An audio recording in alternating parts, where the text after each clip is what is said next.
So good news po sa ating mga ka-DDS dyan.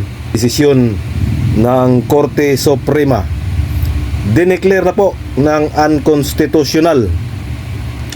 Pero hindi po yung term setting bill, mga kapobre.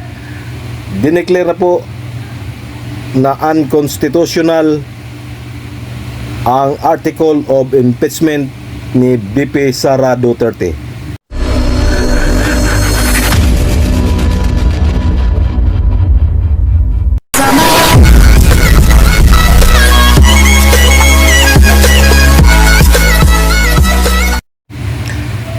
Hello, isang mapagpalang gabi po sa ating lahat mga kapobre. So alas 7 na po ng gabi ngayon, araw ng Biyernes. So isang mapagpalang gabi, panibagong biyaya, panibagong pag-asa, of course. Panibagong vlog na naman tayo ngayon mga kapobre. So good news po sa ating mga ka-DDS dyan. Good news mga kapobre. So ngayon ay trending at viral ngayon sa social media ang naging desisyon ng Korte Suprema. Dineclare na po ng unconstitutional. Pero hindi po yung term setting bill, mga kapobre. Dineclare na po na unconstitutional ang article of impeachment ni BP Sara Duterte. Panoorin natin ito mga kapobre. Here we go. In a unanimous decision today, July 25, 2025, the Supreme Court en banc declared the articles of impeachment against Vice President Sara Duterte unconstitutional, noting that it is barred by the one-year rule under Article 11, Section 3, Paragraph 5 of the Constitution, and that it violates the right to due process enshrined in the Bill of Rights. Therefore, the Senate could not acquire jurisdiction over the impeachment proceedings. O, di ba? Magandang balita 'yan, mga kapobre.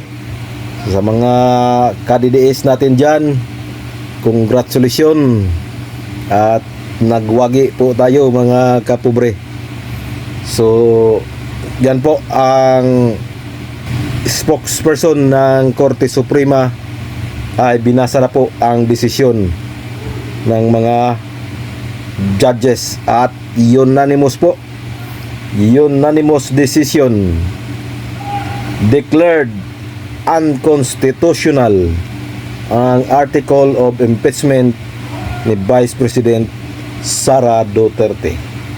So yan, nagwagi ang mga DDS at congrats, bigyan din nating pugay ang mga abogado na nag-file niyan.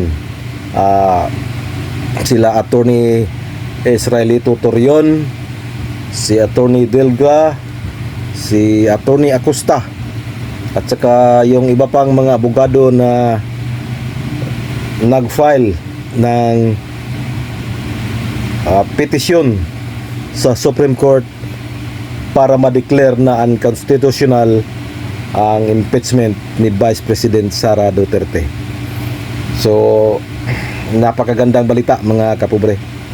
So ngayon po ay nagpunyagi ang DDS country. So antayin natin ang susunod na mga kabanata mga kapobre. Yung mga pumirma na mga congressman, ano kayo ngayon? Baka totoo yung sinasabi na hindi nyo binasa, pirma lang kayo ng pirma. Basa-basa din pag may time. So yan. Again, congrats Vice President Sara Duterte. Absuelto na. Magandang gabi at God bless. I love you all. Bye-bye.